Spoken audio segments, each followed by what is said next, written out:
にちは。今回は早々のフリーレン第29話への視聴者の反応をご紹介します。このチャンネルでは最新アニメの視聴者の反応や感想をご紹介しています。みんなの解釈や考察を知るとアニメ視聴の楽しみが増えると思いますので、ぜひ最後までお楽しみください。2期出だしは完璧だな。初回は景気よく4話くらいやってよ。2期も安定して面白かった。25分なのに映画見たような満足感あるな。特に何もなく終わった。なんかおまけ OVA 回だな。でも試験入るまではこんなエピソードばっかりだったような。満を持して2期がスタートしたのにこの地味なストーリー、これこそフリーレン。のほほんとした回なのに面白いから時間経つの早いな。この世界の空気感みたいなのは思い出せた。これがオープニングでもいい気がする。エンディングにな作が含めて。エンディングで動きすぎやろ。エンディングってのは工数減らすためにずっと走ってるものなのに、エンディングも金かかってんな。フリーレンがまるでヒロインみたいだ。エンディングはまあまあいい感じ。この人の歌声はほんと独特だな。普通に話してるとこんな声じゃないのに。今日は2時台の山田直子が作りそうなエンディングアニメやな。まったりしてるのに面白かった。南の勇者来た。南の勇者とかいう化け物。最強と名高い南の勇者。最強キャラの登場か。南の勇者も本当に勇者だった。ついに人類最強のおっさんが出てくるのか。オープニングよきやっぱキャラデザの感じ変わったな。リアリティライン上がった感じというか。やっぱりオープニングめっちゃええね。絵がついたらさらにかっこよくなった。ヒンメルが悶死しそうなオープニング。アニオリ描写多いな。会話を円滑にするためにちょっと一言追加されたりが多い。ヒンメルもアイゼンもめちゃくちゃレクさ。こないだまでに10代はおっさんじゃない。あ、今のところ監督変わっても良い感じだな。しっとりとつつがなく1話終了。この感じがたまらん。このしっとりとした旅情感こそフリーレンだな。大事件が起こらなくても十分に面白い。やっぱいいね。最高。また楽しませてくれ。アニオリ部分が丁寧で良いね。少しテイストが変わったがこれはこれでいい。クオリティはまるで落ちてないな。あの石は無理してでも持っていくべきだよな。運び足軽くだけしばらく別行動をすれば済む問題だろう。特に劣化しているということもなくいい出来だった。ちょっとだけだったけどバトルシーンの作画は良かった。エンディングはめちゃくちゃ手間かかってそうだけど全部手書きかね。今回チクエルなんだってな。黄金鏡編の手前だね。原作で言うと黄金鏡はどう考えても映画でやった方がいいから、到着するあたりまでかな。どこまで行ったか忘れた。日中試験終わって出ていくとこ。リアタイで読んでたがもはやほとんど覚えてない。黄金鏡の前あたり。2期はちゃんと盛り上がるところあるんか。あるよ、フェルンとデートする話。3期ができるほど原作進んでないよね。試験編までで3期いけんか。だって原作は救済ばっかなんですもの。2期でどこまでやるか次第だね。もし黄金鏡完結までやっちゃったらその先は原作ほとんど進んでない。今回は黄金鏡までいかないだろうから3期が黄金鏡、4期が石碑編、5期が帝国編とか。原作はこんな躍動感ないぞ。アニメ版フリーレン名物、原作の1コマを異常に膨らませるです。アニメスタッフすげえ頑張ってるんだな。これは素晴らしいアニオリ。いや疲れたな。終了。リスペクトすごいよね。普通のアニメなら静止が1枚ずつで済ませるんだろうけど、その方が話が早く進むからいい。原作を損なわない膨らまし方ならよくね。フェルンのムチムチ感が足りない。脱いだらノイズになります。フリーレンの足指のエロさは異常。フリーレンにおっぱいがある。アニメーターが死にそうな髪飾り。やっぱりフェルン太った。めんどくさいなこいつ。お前もな。もう付き合っちゃえよ。 RPG の世界と違って魔王を倒しても魔物は消えてなくなったりしないんだよね。そこはお言葉に甘えとけよ。何怖がってるだ。ライン早く来いよ。もう好きだろこれ。おアニオリ。オリジナルシーンだ。ラインさん出番ですよ。面白かった。エンディングは1期と同じ人か。この作品でないだろうけど、作品によっては死亡フラグっぽい。初回は景気よく4話くらいやってよ。どうして30分だけなのよ。この後の鬼面組をどういう気持ちで見ればよいんだよ。中学生に戻れ。フリーレンこういう小話の方がおもろくない。せやで、作者はこういう系やりたかった感じはすごく伝わる。バトルしないとネタ切れするからね。しょうがないね。元よりこういうの目指してた感あるわ。黄金鏡編絶賛されてるけど、その後に数話あった小話の方が面白かったわ。原作者の前作もこういう設定の漫画の1話完結小話ものだったしな。ティアベル再登場するの下手したら原作でもあと5年はかかりそう。5年で帝国編終わるんですかね。黄金鏡もなんだかんだそんぐらいでまとめたから。この世界の魔法使い、フリーレン筆頭に身のこなしが良すぎるわ。すまん、もう一人おっさんパーティーいなかった。あいつどこ行ったんや。別れて友達探しに行った。友達探すために別れた。原作屋と合流して敵側に友達がおる。漫画未読勢やが本編こっからどうなるん。天剣が覚醒する。面白かったけど黄金鏡やらんの本と残念やわ。それ確定なんか。ワンクール確定してたはず。4月からテンスラやから。ぶっちゃけ旅物語なんだから1話完結の兄よりバンバン混ぜてもええんちゃう。なんと人間砲弾くらいのことやったら困るけど。一期も地味に兄よりエピソードはあったぞ。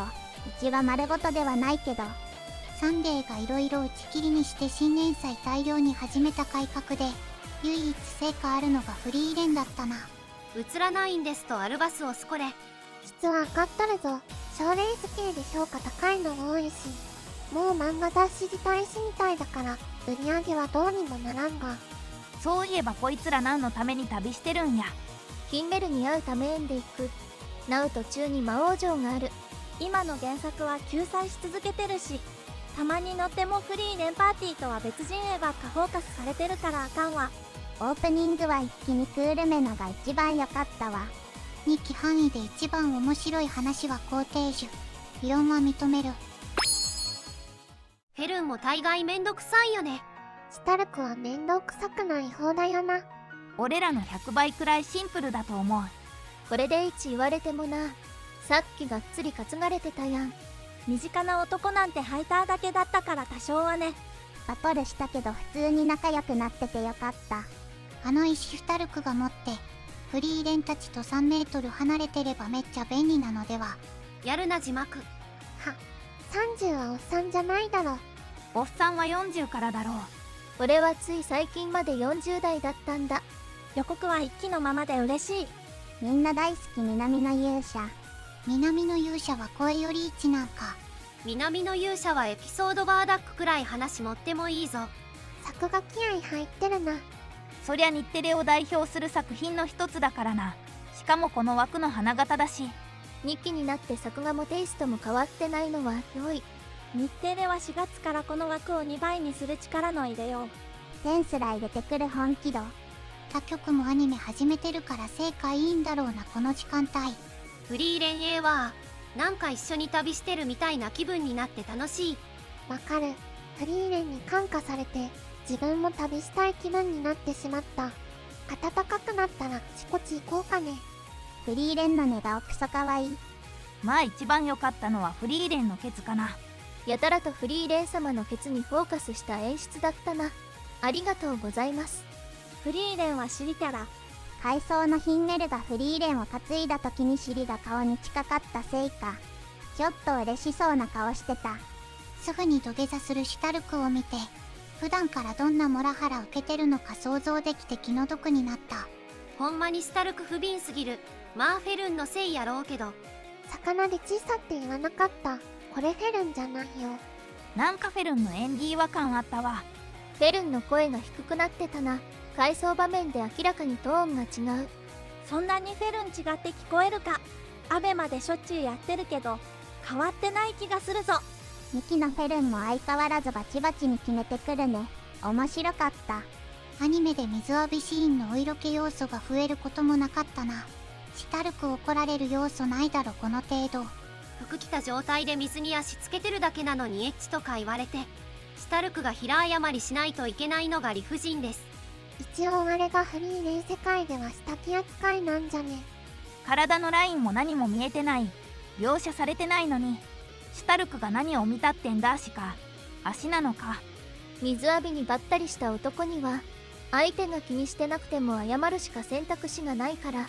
フェルン、相手は気にしてなくても気にしちゃうのが男なんだ。シュタルクがフェルンのサホイデに素直に反応してたらどんな絵が見られたのだろうか。久々に見てて思ったんだけど、フェルンっていわゆるクーデレってやつかね。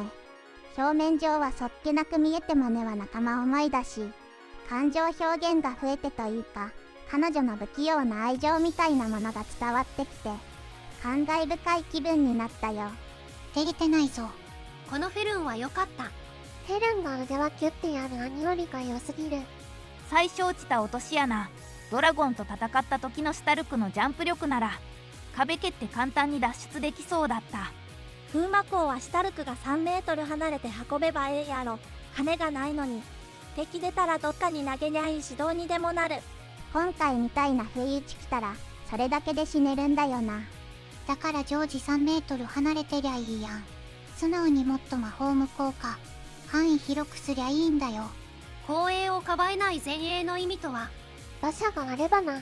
自分たちは馬車に乗って10メートルくらいのロープで引きすれば済むのに。いや、シュタルクがロープで引きすって運べばよいだけだな。きっとあの石誰かが持っていこうとしたけど諦めて草むらに隠していったんだろうな。人類にどうにもできないような石がなんで価値があるんだろう。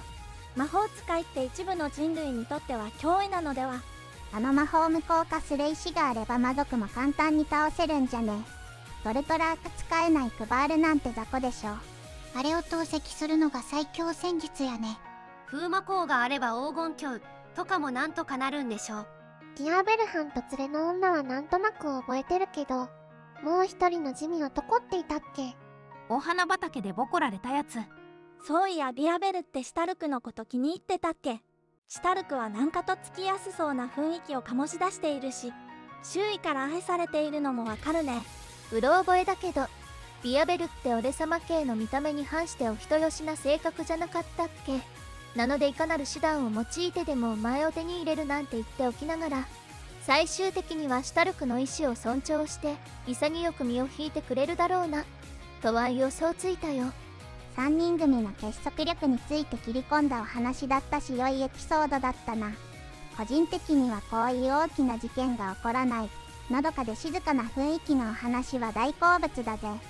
シュタルクは相変わらず癒し系のムードメーカーだったのでよかった。義理がたいシュタルクほんと好き。エンディングが圧倒的に良かった。エンディングまたミレットちゃんだね。フリーレンはこうでなきゃな。エンディングでヒンメルが手紙書いてるのなんか泣けた。マハトまでに10話だから1週2話ずつで10週か。わかりやす。今回は1クール。マジかよ、2クール24話やんねえの。さすがに分割で半年後にやるんじゃないの。分割で2クールやったら黄金編までは終わるのかな。その先は長期休載中。黄金蝶はまた2年後かな。最後までご視聴いただきありがとうございました。皆さんのご感想や注目ポイント、考察などありましたらコメントで教えていただけると嬉しいです。このチャンネルでは最新アニメの視聴者の反応や感想をご紹介しています。